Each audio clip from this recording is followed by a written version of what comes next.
I just wanted to do a quick video about this, which is the Bill Sanders brush pad.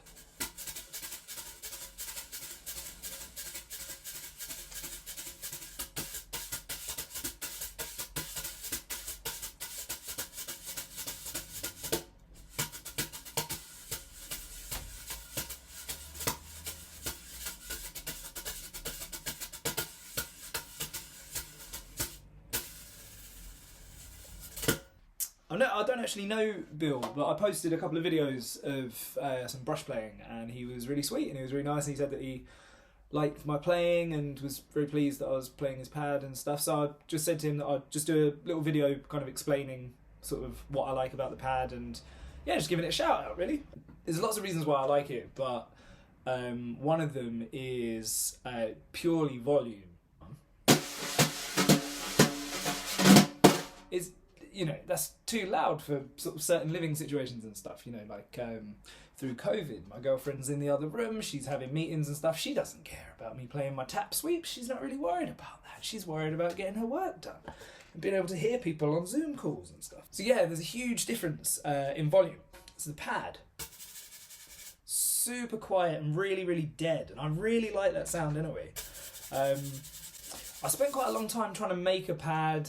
Yeah, I was like trying to get drum heads and stuff them full of various foams and stuff like that and drill them onto wood, and just playing surface never had the right kind of sort of tension or hardness to it. And at the end of the day, you're still wearing out a drum head, you know, which aren't cheap anymore anyway. So yeah, this is great. It's a 3mm plastic board, which runs all the way through. So the idea is it's not going to wear out, you know, it's not like a thin textured surface like on a drum head.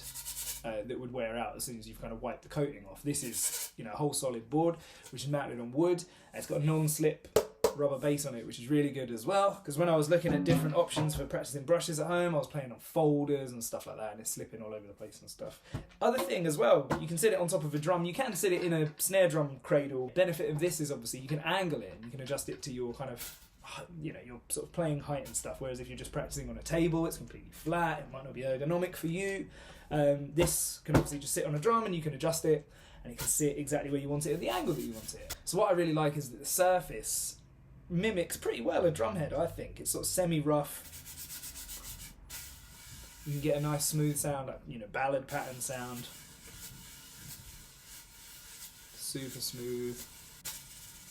You can get really nice sound, you know, it still has that, these are quite fine brushes, but it's got quite a sort of fat.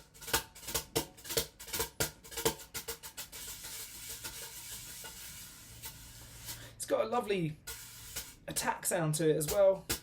Gives a nice kind of fat sort of sound to it. Yeah, I think it's great. You can write patterns on it as well. I haven't got a dry white marker, but you can write patterns on the surface. Because, you know, writing brush notation is notoriously difficult, but you can physically write, you know, sweep patterns, tap patterns, all that kind of thing on top to show you what's happening in each hand and that sort of thing. But yeah, just purely from a volume and a nice playing surface to play on, I think it's great. So the one thing that I would say, which is definitely not a problem with the pad, but just something to bear in mind, obviously the pad is, as I said, it doesn't have any resonance, which is why, you know, why we like it. It's nice and quiet. If, like me, you really like that kind of Jeff Hamilton kind of lateral, fat, dry brush sound, you know, he talks about it a lot. You get that by muting the drum head, either, you know, the stick you're playing with or the other one, to get that kind of thing. If you are practicing on the pad and you're not thinking about that, when you come to the drum, you're going to be faced with a drum that's kind of resonating quite a lot. So just thinking about kind of muting the drum when you're practicing on the pad is definitely a good idea. So yeah, I'm a huge fan of it. Bill Sanders brush pad. Yeah, seriously good value for money. A year on and it's still in insanely good nick, and I'm sure it will be a year from now. Highly recommend it.